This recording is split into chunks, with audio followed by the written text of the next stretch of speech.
Sorry वो है, अच्छे 20 स्टॉक चुनने के लिए एंड तक लगना पड़ता है। कुछ अच्छा मिल जाता है तो उसे रिप्लेस कर दो, किसी को हटा दो, किसी पे कन्विक्शन कम हो रहा है तो ये एक्सरसाइज ऑन गोइंग है ना वीरू? बिल्कुल आशीष, तो आखिरी तक लग रहा। पहले तो good morning. Good morning CNBC आवाज मोतीलाल ओसवाल स्टूडियोज में आप सबका स्वागत है। वो ऑन गोइंग एक्सरसाइज में अभी भी चल रही है। मेरी कोशिश ये रहती है ना कि जब बता ही रहे हो तो 10 सबसे बेहतर वाले बताओ, जिसमें ज्यादा कंफर्ट आ रहा हो वो बताओ। पर बताने से मतलब ये नहीं है कि कोई ट्रेड और इन्वेस्टमेंट का आइडिया है, वो आप अपने फाइनेंशियल एडवाइजर से कंसल्ट करिएगा। अपन कोशिश कर रहे हैं कि टॉप 20 आइडियाज का बढ़िया सा होमवर्क कर लें, ऐसा समझिए। गिफ्ट निफ्टी कह रहा है भाई 1/4% ऊपर खुलेंगे, तो फ्राइडे को अच्छा सेशन था, 1% का उछाल था, 24,850 की ट्रैजेक्टरी पे बंद हुए थे। उसके ऊपर कुछ और बहुत इंच अप कर रहे होंगे, मेरे ख्याल से उसी पैच को हिट कर रहे होंगे जो फ्राइडे का इंट्राडे हाईज था।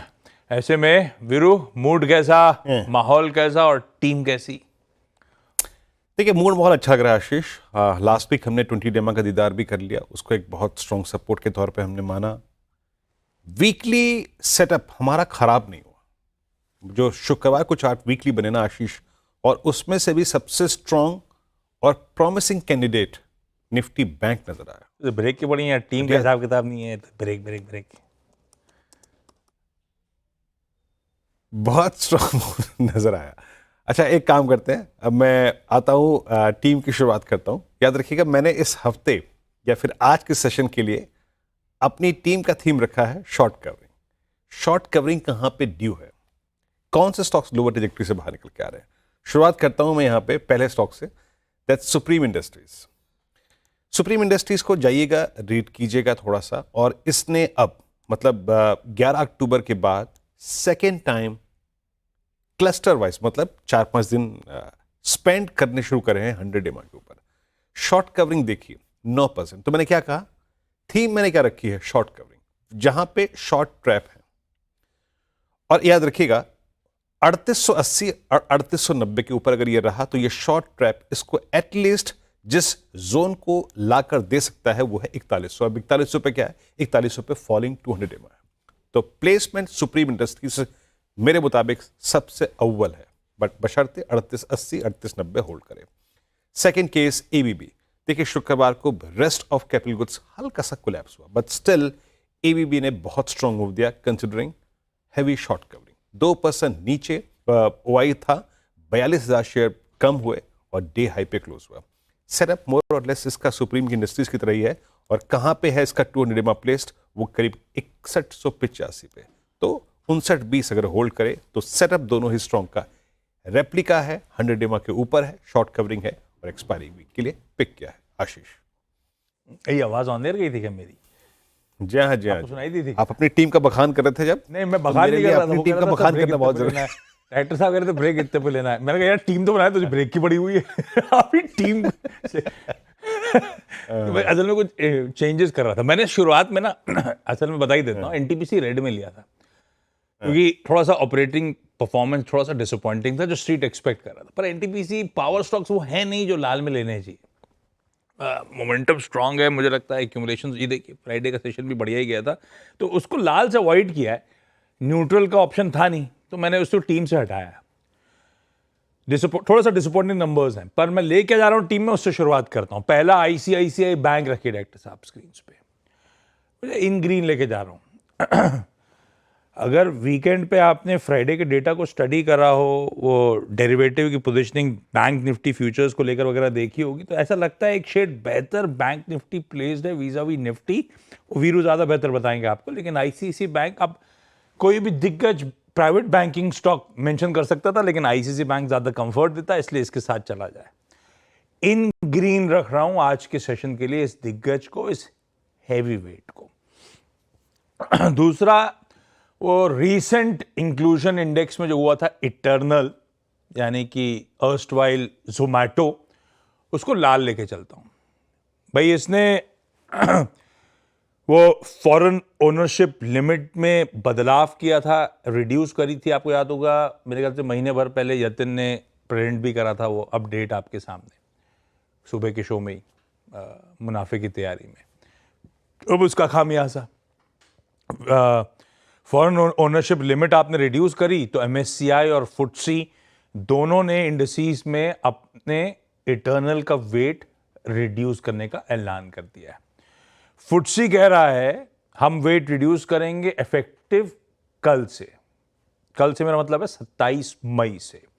380 मिलियन डॉलर्स के आउटफ्लोज होंगे फुटसी के वेट रिडक्शन से, ऐसा आईएफएल की रिसर्च कहती है। दूसरा, एमएससीआई ने कहा है, मतलब दो पैसिव इंडेक्स हैं जो ज्यादा फॉलो किए जाते हैं, एमएससीआई और फुटसी। एमएससीआई ने कहा है कि हम वेट रिड्यूस कर रहे हैं और उसका खामियाजा May 30 ऑनवर्ड्स वो एप्लीकेबल। तो इसी May 30 मतलब दिस वीक फ्राइडे ओनली, उससे एक दिन पहले एडजस्टमेंट्स प्ले आउट हो रहे होंगे। 460 मिलियन डॉलर्स के आउटफ्लोज आईएफएल मानता है यहां पे होंगे। तो 460 इसके, 380 उसके, मतलब 800-900 मिलियन डॉलर्स के आउटफ्लोज की इटर्नल इस हफ्ते तैयारी कर रहा होगा। तो रखना तो लाल ही चाहिए इसको। तो आईसीआईसीआई बैंक इन ग्रीन और इटर्नल इन रेड उन पॉसिबल आउटफ्लोज उस वेट रिडक्शन के चलते। विरुद्ध हो गए। बिल्कुल, आईसीआईसीआई बैंक का सेटअप बहुत स्ट्रांग है आशीष। हालांकि मैंने क्योंकि शॉर्ट कवरिंग की एक थीम बनाई थी तो मैंने इसको एफआईएस बैंक लौटी तो एचडीएफसी बैंक और आईसीआईसीआई बैंक को खासा मदद होगी। खैर वो कौन सा टॉक अच्छा है। मैं अगेन अपनी थीम को शॉर्ट कवरिंग लेके चल रहा हूँ। लुक एट एंजल वन, ये मेरी टीम में 4-5 दिन से है और जब जिसके भी ग्रिप में ये ट्रेड होगा आशीष, या फिर जो भी लोग लेके चल रहे होंगे उन्होंने इस डेटा को रीड किया ही होगा। पिछले 3 दिन से इसमें शॉर्ट ट्रैप है और ऐसा है कि पूछिए मत। मैंने शुक्रवार को ये बात आपको समझाई थी, जाइए भाव कॉपी रीड कीजिए, इसकी ऑप्शन चेन को देखिए, सारे कॉलेक्टर्स बैकफुट में 3200 तक की डगर उन्होंने छोड़ दिए और वैसा ही हुआ। टॉप गेनर 6% अगर आप देखें वाइल्ड स्विंग था। स्टैट्स पढ़िए और डेटा पढ़िए, बस और कुछ नहीं है। मैं तो यही कह सकता हूं 8 लाख शेयर कम हुए और स्टिल कितने खड़े हैं शेयर यहां पर? 39 lakh shares for this expiry week, जिनकी कवरिंग इसको कुछ भी दे सकती है। On core technicals it's a rounding bottom, जिसका ब्रेकआउट लाइन थी, नेक लाइन थी 3043 पे। उसके ऊपर इसका नया सप्लाई जोन 3400 पे परसिस्ट करता है। तो एंजल वन की प्लेसमेंट कंसिडरिंग शॉर्ट ट्रैप बहुत एग्रेसिव है, सुपर एग्रेसिव। और उसके बाद दिया मैंने Apollo Hospitals, closer to a breakout, a flag, short covering 10-20 DEMA के ऊपर, 20 डेमा से रिवर्सल, और इसका थ्रेशोल्ड पॉइंट हुआ याद रखिएगा 7080। उसके ऊपर 7214 खुला हुआ है, जहां पे करीब 25 अप्रैल का स्विंग हाई परसिस्ट करता है। तो स्टैट्स अपोलो के और साथ ही साथ एंजल वन के स्ट्रॉन्ग आशीष। अच्छा, 2 रिजल्ट्स जो रडार पर रखने हैं। एक तो मुझे लग रहा है जेके सीमेंट्स के नंबर्स वाकई अच्छे हैं, स्ट्रॉन्ग नंबर्स हैं। आय 13-14% साल दर साल बढ़ी, उसके सामने एबिटा में 35% के आसपास का जंप आपको नजर आएगा। मार्जिन्स एक्सपैंड हुए हैं 18.5 से 22%, यानी कि 350 बेसिस पॉइंट्स का मार्जिन्स में एक्सपेंशन है और मुनाफा 77% का जंप दिखा रहा है। नंबर्स जेके सीमेंट के वाकई मतलब एक्सपेक्टेशन से कहीं बेहतर है। जो स्ट्रीट एक्सपेक्ट कर रहा था उससे बेहतर परफॉर्मेंस है, बेहतर वॉल्यूम्स हैं, बेहतर रियलाइजेशंस हैं। इनफैक्ट जो ऑपरेशनल परफॉर्मेंस है अब तक सारे पीयर्स से बेहतर नजर आएगा आपको। स्टॉक कैसा बिहेव करेगा वो अपनी जगह, नंबर्स को थम्स अप है, JK cement strong numbers. GNFC, Gujarat Narmada valley fertilisers, GNFC Gujarat सरकार की कंपनी, आय फ्लैट है पर ऑपरेशनल परफॉर्मेंस स्ट्रॉन्ग है। मुनाफा इबिटा 35% नहीं, इबिटा 65% का जंप है जीएनएफसी का। 7% के मार्जिन 11.25% पे पहुंच गए। बॉल पार्क एग्जैक्ट आंकड़े स्क्रीन पर आ जाएंगे। मुनाफा 65% का उछाल दिखा रहा है। तो ऑपरेशनली बहुत स्ट्रॉन्ग जीएनएफसी, इसीलिए एक जेके सीमेंट अच्छा लगा मुझे, दूसरा जीएनएफसी के नंबर्स अच्छे थे। इन दोनों को ग्रीन लेके चलते हैं। विरुद्ध 4 हो गए। ओके अच्छा, मैं आता हूँ अपने बैंकों पे, अपने बैंकों के चुनाव पे। एयू स्मॉल फाइनेंस बैंक लेके आइए स्क्रीन पे। यहाँ पर भी एक बुलिश फ्लैग और ऑन को टेक्निकल्स आप कह सकते हैं प्लेसमेंट के अनुसार ये सबसे एग्रेसिव चार्ट है in entire banking space and specially in mid cap banking. यहाँ पर भी बुलिश फ्लैग है। और अभी एक चीज़ याद रखिएगा, अगर आप एयू स्मॉल फाइनेंस की बैंक की रीडिंग करते हैं तो आप इसको रीड कीजिए अभी से नहीं, आप 8 अप्रैल से पूरी अप्रैल और पूरी मई की सीरीज को रीड कीजिए, नॉट अ सिंगल डे ये क्लोज हुआ है 10 डेमो के नीचे। ये एक स्ट्रेंथ का कोर इंडिकेटर होता है। प्लेसमेंट स्ट्रांग है, यहां पर अभी भी 2.25 करोड़ शेयर खड़े हुए हैं ओआई में। रोल मेरे ख्याल से लॉन्ग साइड पे ही होंगे ये। अब थ्रेशोल्ड पॉइंट क्या है? 700 के कॉलेटर के जोन के हमें ऊपर निकलना है। 700 का कॉलेटर का जोन अगर निकल गया तो 719 722 इसकी ट्रेजेक्टरी फर्स्ट इंस्टेंस में खुली हुई है और बेस परसिस्ट करता है 680। क्यों? 10 डे में। और फेडरल बैंक दूसरा बैंकिंग स्टॉक यहां पर मैं पिक कर रहा हूं मिड कैप बैंकिंग में। यहां पर भी एक रेंज ब्रेकआउट का जो जोन है वो अलाइंड है अप्रोक्सीमेटली 204 पे 205 पर। 200 डेमा से और 20 डेमा से बार बार अपनी स्ट्रेंथ को रिकलेक्ट कर रहा है। थ्रेशोल्ड पॉइंट 204, उसके ऊपर जो क्लस्टर इसमें खुला हुआ है वो है करीब करीब 209.46 का 209.50 का, जो कि हमारा 19 दिसंबर का ब्रेकडाउन पॉइंट था। तो टेक्निकल्स और ऑप्शन प्लेसमेंट इसकी अच्छी है और 200 पे पुट राइटिंग भी विजिबल थी। आशीष, मेरे 6 स्टॉक्स पूरे शुरुआती। बिल्कुल ठीक। अगले दो जो है वीरू, एक पेटीएम को इनग्रीन कर देता हूं। बैंक्स फाइनेंशियल्स वैसे मूड में रहेंगे, लेकिन पेटीएम को इसीलिए क्योंकि सुप्रीम कोर्ट ने जो जीएसटी का एक शो कॉज नोटिस आया था इनके गेमिंग आर्म के अगेंस्ट में प्रोसीडिंग्स वाला, गेमिंग आर्म कौन सा? फर्स्ट गेम्स, 5,700 करोड़ रुपए के आसपास का मामला था, सुप्रीम कोर्ट ने स्टे कर दिया। पेटीएम के लिए अच्छी खबर है, 197 कम्युनिकेशंस के लिए तो इन ग्रीन कर दिया। वैसे भी स्टॉक कंसोलिडेट ही कर रहा है अब तो, बहुत अच्छा मूव ऑलरेडी दिखा चुका है, ये ध्यान रखिएगा। हिंदुस्तान कॉपर या फिर कोई भी मेटल, रवि देवरा साहब आज सुबह सही कह के गए, बहुत ज्यादा क्यूज दिन के दौरान नहीं मिलेंगे क्योंकि लंदन मेटल एक्सचेंज बंद है, यूके में हॉलीडे है आज, स्टॉक मार्केट भी बंद है, एक्सचेंजेस मेटल वगैरह की भी बंद है, तो आज क्यूज नहीं मिल रहे होंगे। पर मेरे लिए हैंडओवर भी इंटरेस्टिंग था। आज सुबह जब मानस से चर्चा हो रही तब मैंने कहा था, अब बताता हूं, डॉक्टर कॉपर ने छोड़ा था 4.73 के आसपास फ्राइडे की क्लोज पे, वो इंचअप करके $4.85 पे पहुंच चुका है। तो मुझे लगता है बेस मेटल्स आज रडार पर रखने चाहिए। खैर देखते हैं बिहेवियर कैसा रहेगा। ऑलरेडी अच्छे मूव्स हिंदुस्तान कॉपर में बन रहे हैं और हिंदुस्तान कॉपर मेरे ख्याल से वायदा के कर्व में है, ये ध्यान रखिएगा। तो गतिविधि वैसे पिकअप ऑलरेडी है तो अपन वॉच करेंगे। इसके थ्रू बताने की कोशिश थी कि बेस मेटल्स को रडार पर रखेंगे आज। हिंदुस्तान कॉपर इन ग्रीन पर अपन के लिए सिर्फ वॉच, और पेटीएम इन ग्रीन, वो सुप्रीम कोर्ट ने सेट असाइड या for the time being at least जो स्टे करा है उसके चलते।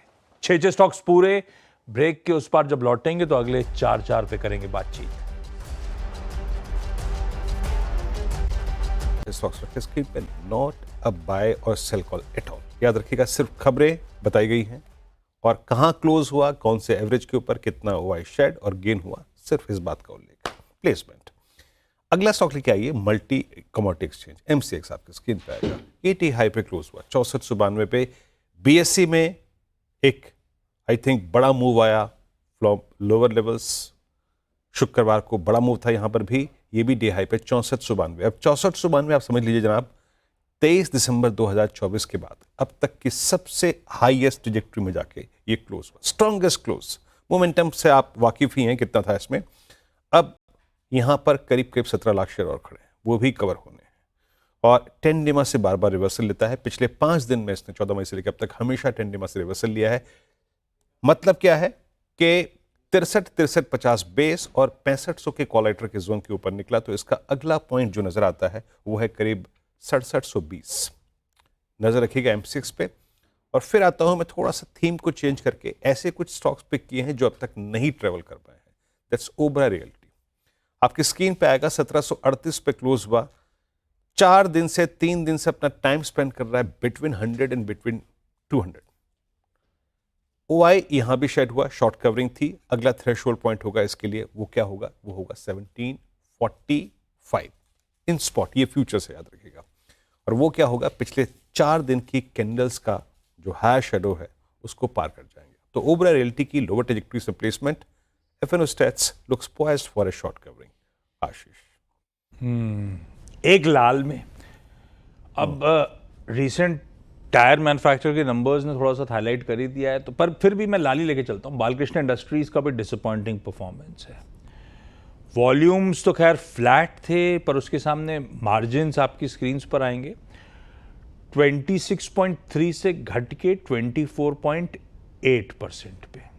तो 25-26 150 बेसिस पॉइंट्स मार्जिन्स कॉन्ट्रैक्ट कर गए और मुनाफा 488 करोड़ से घट के 362 करोड़ का। तो बीकेटी यानी कि बालकृष्ण इंडस्ट्रीज इन रेड लेके चलते हैं। रैमको सीमेंट, जेके सीमेंट के तो खैर बहुत सॉलिड नंबर्स थे, रैमको के थोड़े सबड्यूड नंबर्स थे। फ्राइडे को खुला पस था, लेकिन उसके बाद पूरा सीमेंट बढ़िया कर रहा था, रैमको भी लो लेवल से बढ़िया रिकवर हुआ। फ्राइडे के उस सेशन में निपॉन इंडिया म्यूचुअल फंड ने 19.5 lakh shares Nippon Ramco cement के खरीदे। सीमेंट आज भी शायद बेहतर कर रहा हो, इन ग्रीन ही रखते हैं इसको। तो बालकृष्ण इंडस्ट्रीज और वीरू, रैमको सीमेंट्स, एक रेड एक ग्रीन। ओके अच्छा, मैंने शुक्रवार को अपनी टीम में रखा था HDFC लाइफ। जरा HDFC लाइफ का क्लोज देखिए आप उस दिन का, 780 पे ऑल टाइम हाई पे क्लोज हुआ। क्या मूव दिया इसने। इंश्योरेंस स्टॉक्स में फिर मूव आ रहा है, लेकिन अब मैंने रिस्क रिवॉर्ड रेशो को फोकस करते हुए पिक किया यहाँ पे SBI लाइफ। अब SBI लाइफ में मेरे पास क्या है, मेरे पास scope of travelling on the higher side ज्यादा लग रहा है मेरे को।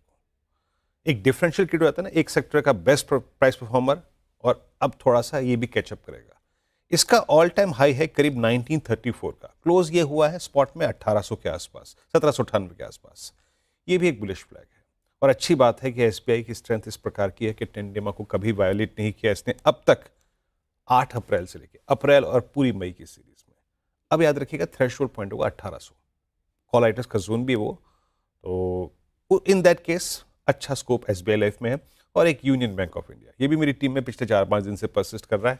जो चीज़ फेवर में है आपकी उस पर फोकस कीजिएगा। Union Bank of India day high पे क्लोज हुआ। July 2024 more or less is heading towards 52 week high. अच्छी शॉर्ट कवरिंग थी और जैसे कि आशीष और मैं बात कर रहे हैं बैंक्स के लिए, आज सुबह से ही मेरा आई थिंक जो अगला लेवल जिस पर मैं फोकस कर रहा हूँ दैट्स आई थिंक 145, जहाँ पर सप्लाई ट्रेजेक्टरी परसिस्ट करती है। आशीष, मेरी टीम पूरी यहाँ पर। GE वर्नोवा TND अच्छे नंबर्स, ग्रीन लेके चलता हूं।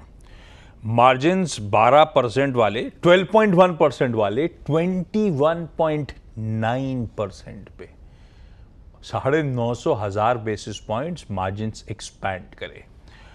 ऑर्डर बुक साल दर साल 125% और इवन सीक्वेंशली 40-50% का इंप्रूवमेंट। और मैनेजमेंट ऊपर से कह रहा है कि FY26 में एक और या 2 HVDC प्रोजेक्ट्स और फाइनलाइज होने हैं, तो शायद अगर इनको मिल गया तो ऑर्डर बुक और स्वेल कर रही होगी।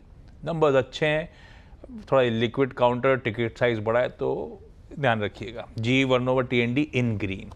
दिवीज लेबोरेटरीज इन ग्रीन लेके जा रहा हूं। इसने long term manufacturing and supply agreement एक ग्लोबल फार्मा कंपनी के साथ करा है, एडवांस्ड इंटरमीडियरीज मैन्युफैक्चर और सप्लाई करने के लिए।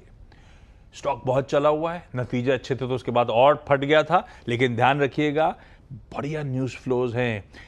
ये दूसरा एग्रीमेंट हो गया इस साल। अभी कुछ दिन पहले अपन इसी तरह का एक और एग्रीमेंट की बात कर रहे थे। इस वाले में 650-750 करोड़ रुपए के आसपास का केपेक्स कर रहे होंगे। दोनों में मिला के 1300-1400, 1450 करोड़ रुपए का केपेक्स कर रहे होंगे। ये जो केपेक्स करने वाले हैं, ये जो एडवांसेस आएंगे कस्टमर से, उसी के थ्रू केपेक्स इन्वेस्टमेंट हो जाएगा।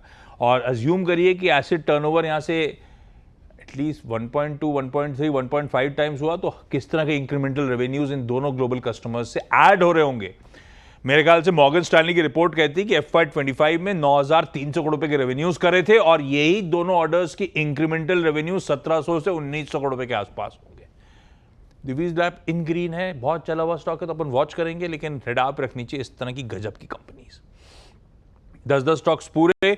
कुछ इंटरेस्टिंग न्यूज फ्लोज हैं। गिफ्ट निफ्टी तो आप देख ही रहे थे, इन ग्रीन शुरुआत होने के इंडिकेशंस दे रहा है। ग्लोबल हैंडओवर, क्योंकि यूएस का हैंडओवर एटलीस्ट फ्यूचर्स, यूएस बाजार आज बंद है शाम को, लेकिन जो फॉलोइंग सेशन होगा ट्यूसडे का उसके लिए फ्यूचर्स के इंडिकेशन अच्छे हैं, क्योंकि पहले सरदर्द दिया था उन्होंने कि ईयू पे गाज गिराएंगे 1 जून से 50% टैरिफ की ट्रम्प साहब, फिर धीरे से बदल गए दुग्गल साहब, 9 जुलाई कर दी और डेट एक्सटेंड कर दी है।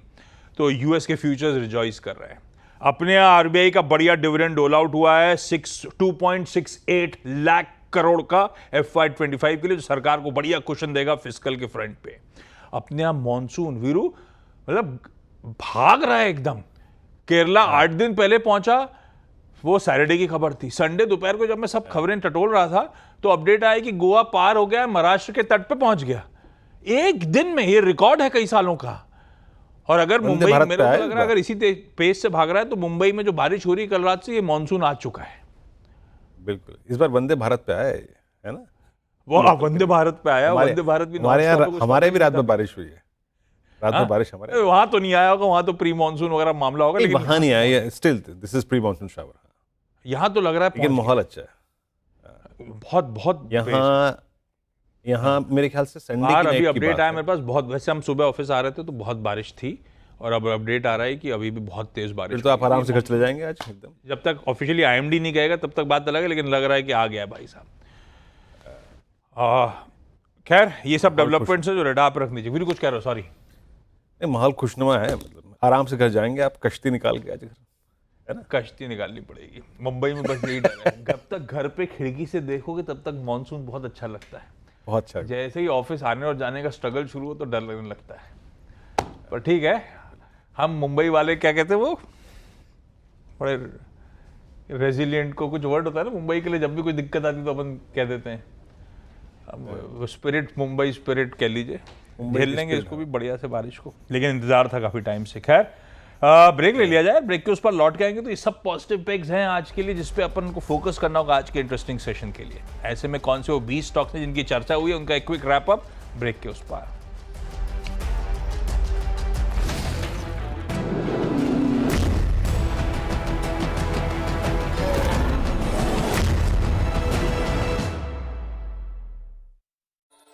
प्लेसमेंट इस प्रकार है, मैंने शुरुआत की आज इस थीम से कि क्लोजर टू एक्सपायरी, कहाँ पे शॉर्ट ट्रैप है, कहाँ पे स्टॉक्स लोअर ट्रेजेक्टरीज में एवरेजेस को रीगेन कर रहे हैं, बड़े एवरेजेस को। इस क्रम में सुप्रीम इंडस्ट्रीज एबीबी को पिक किया। एंजल वन मोमेंटम काफी शार्प है, बहुत अच्छा शॉर्ट कवरिंग का कैंडिडेट, नो कॉल राइटर्स।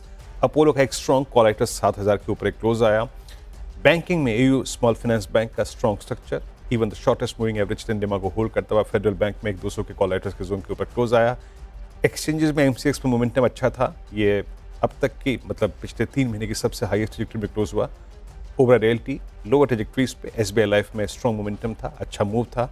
और union bank PSU banking basket में सबसे स्ट्रॉन्ग और स्टेबल। आशीष 10 की मेरी टीम भी आपकी स्क्रीन पर आएगी। मेरे ख्याल से 2 लाल में है, एक इटर्नल जहाँ पे आउटफ्लोज की तैयारी हो रही होगी, और एक बालकृष्ण जो ऑपरेशनली थोड़ा सा वीक नजर आ रहा है। Otherwise ICICI, JK cement, JNFC, Paytm, Hindustan copper, Ramco cements, GE Vernova, Divi's laboratories, अलग अलग न्यूज़ पेक्स के चलते सबको इन ग्रीन रखा है।